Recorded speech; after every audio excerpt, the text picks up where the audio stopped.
ना अभिराम नायक मु सेमिनिस Bayer company रो आछि आपन फील्ड को तो प्रथम आपन परिचय जानिया चाहिए। मो ना रत्नाकर साहू आज्ञा घर पद्मपुर आनंदपुर केउझर। अच्छा आनंदपुर केउझर पदमपुर गाँव तो ये आपन को भेंडी लगे आप सेमिनिस 1408 भेंडी लगे।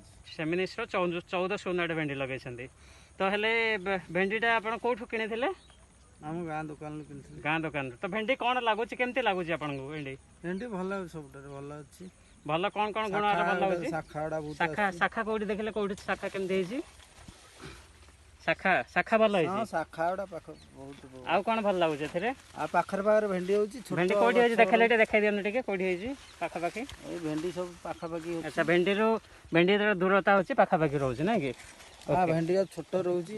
अच्छा गछटा छोट रहउची आ छोट गछरो पूरा फल दउची आपन को ना कि ओके तो ताले भेंडी भल लागिला आपन भेंडी रो साइज टा केमती रहउची साइज कलर ठीक रहउची कलर साइज बढ़िया रहउची तो चासी ये ग्राहकों फायदा माने अट्रैक्शन रहउची ना बिके किछ असुविधा होची ढेर उन्नत धरण भेंडी उन्नत धरण भेंडी तो आर वर्ष लगेबे ना छाड़ी देबे। हां ए भेंडी छाड़ीबा निहाती भाबे लगेबे तो अन्य चासी कोन कहया चाहिबे ए भेंडी जते दूर हम संभव हम कहबो ए भेंडी लगेबा पई। आज्ञा तो आपण संतुष्ट पर लगे हां हां मु लगेई एकदम। आज्ञा तो आउ थरे जोर कहि देंतु को भेंडी लगै छन्ते मु सेमेंसी 1408 भेंडी लगेई। को भेंडी लगै छन्ते 1408 सेमेंसी कंपनी। आज्ञा धन्यवाद।